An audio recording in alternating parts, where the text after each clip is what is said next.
Ola, moi boas tardes a todos. Como teño pouco tempo para que isto non se faga moi longo, vou pasar de presentarme porque coñecémonos casi todos. O que vos quero pedir a benevolencia porque son novata nestas cousas. Entón, ademais estou un pouco nerviosa, non teño problema en dicilo, é para mí unha responsabilidade moi grande falar diante do señor Beiras, un gran orador, como todo o mundo sabe, e de Luís Villares, non solamente un gran orador, sino o próximo presidente da Xunta. Así que vou entrar en materia.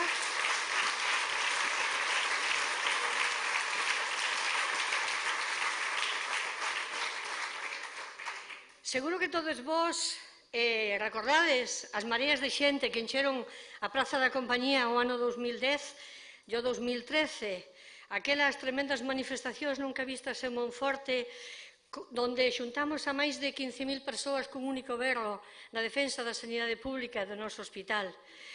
Ben, aquilo foi tan tremendo que o señor Feijóo non tuvo máis remedio que vir a Monforte a apagar aquel lume. Pero veu algo máis a Monforte, veu a contarnos unha gran mentira. Dixo diante dos medios de comunicación que Monforte mantería a área sanitaria e que o hospital de Monforte non dependería de ninguén máis que de si mismo. Iso dixo diante de nós, membros da plataforma, 4 persoas entre as que eu me atopaba e, ademais, ao día seguinte así o recolleron todos os medios de comunicación. Ben, estivemos media hora falando con el. Cando se despediu, os bicos de rigor, a cortesía existe, nesta orella dixo unha cousa: cuídese, enfermera. Bueno, non pensedes mal, non me estaba ameazando, non. Unha persoa da súa honorabilidade nunca faría eso. Estaba preocupado pola miña saúde. E decidín facerlle caso. E claro que me coido. E sabedes de que me coido? Pois mire, coídome de crer na súa palabra, porque onte dixo no debate que el non lle mentía aos galegos, non sei aos galegos, os de Monforte mentiulles.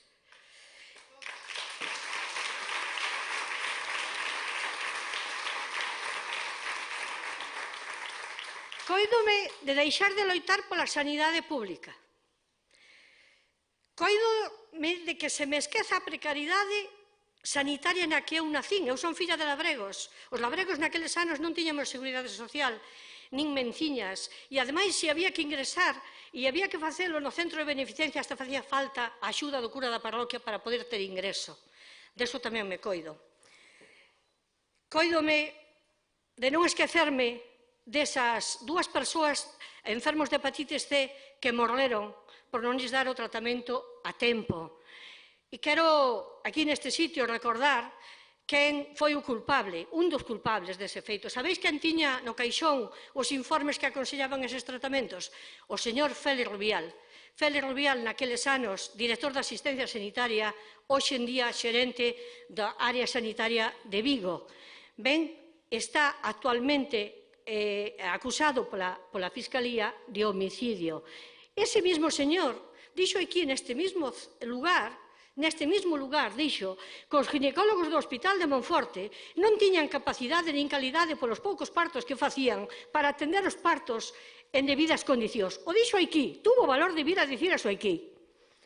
Ben, cuídome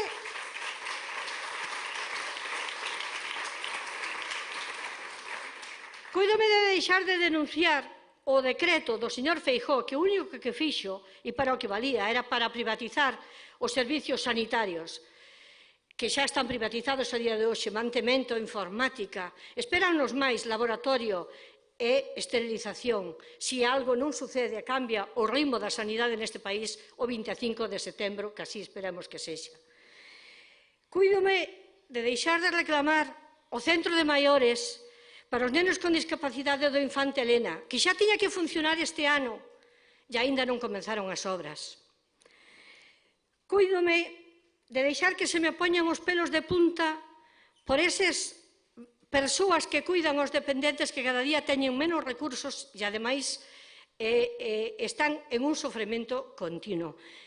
Cuídome tamén, e non pode esquecérseme, de todos eses nenos que teñen a desgraza de nacer en familias desfavorecidas ou desestruturadas e que teñen que pasar as súas infancias en centros e benvidos señan, porque é aí a calor que reciben, centros que tampouco teñen a suficiente axuda. Non podo esquecerme deso.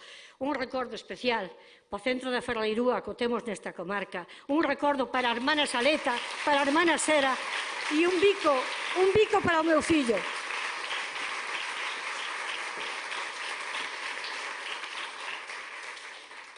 Cóidome, en definitiva, de que me produza indiferencia a injusticia social.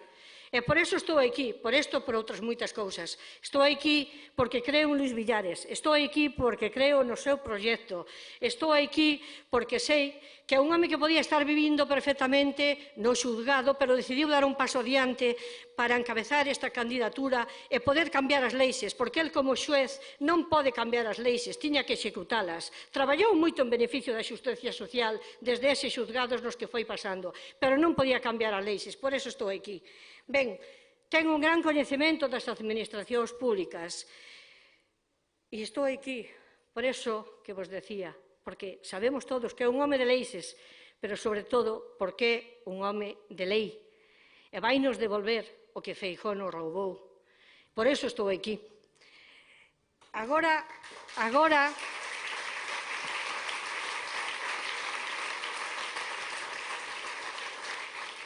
vouvos facer a parte que menos me gusta. Vou de número 4 nesta candidatura. Temos que sacar moitos candidatos pola provincia de Lugo para que Lugo deixe de ser a gran esquecida. Este candidato é cabeza de lista por esta provincia, ele é de Lugo. Temos que sacar esa maioría en Lugo que nos dé o goberno da Xunta de Galicia. Por eso vos pido que nos estendades a mensaxe desta candidatura, a mensaxe de Marea, e que poidamos, o día 26 de setembro, todos xuntos pensar que a partir dese día un home xusto vai a gobernar e vai a facer xusticia social para todos vos. Deixo vos con Xosé Manuel Beiras. Moitas gracias.